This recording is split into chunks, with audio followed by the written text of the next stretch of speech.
I came a couple weeks ago to the swimming pool.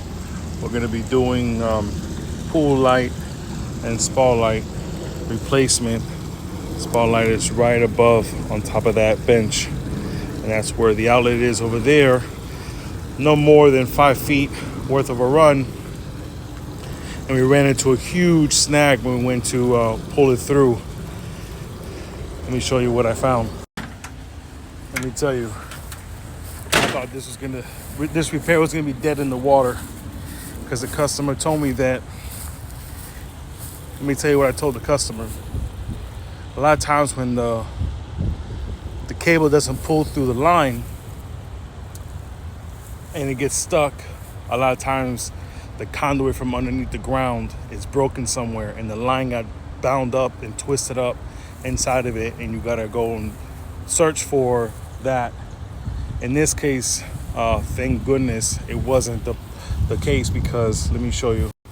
See, this is the side spotlights right there, and then I told the customer that he more likely would have had to we would have to cut the deck to go below just to find and repair the broken line. And he told me if he had to do that he would not want to do it. He would just stick with it and he didn't really care that he wouldn't have a spotlight. So I told him what we'll do is come and we'll dig to see if we go ahead and we find it. So I started digging, and as you could tell, it's not that much of a run. It's less than 5 feet, like I said. So I noticed, this was all broken. We have to replace all this. That this conduit wasn't fully glued together. And then I twisted it off with my pliers, and lo and behold, what I found was a lonely rock jammed up inside, preventing the cable from coming through. I was pulling like you wouldn't believe. This rock right here stopped everything from happening. So this is not any kind of rock. This is like cement. A whole bunch of pool pipe. It doesn't make sense. Now it's not here. This pipe was in there like that. We're gonna go ahead and we're gonna drain this spa and pull that light right through. Put a new bell junction box.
Thank you so much for watching.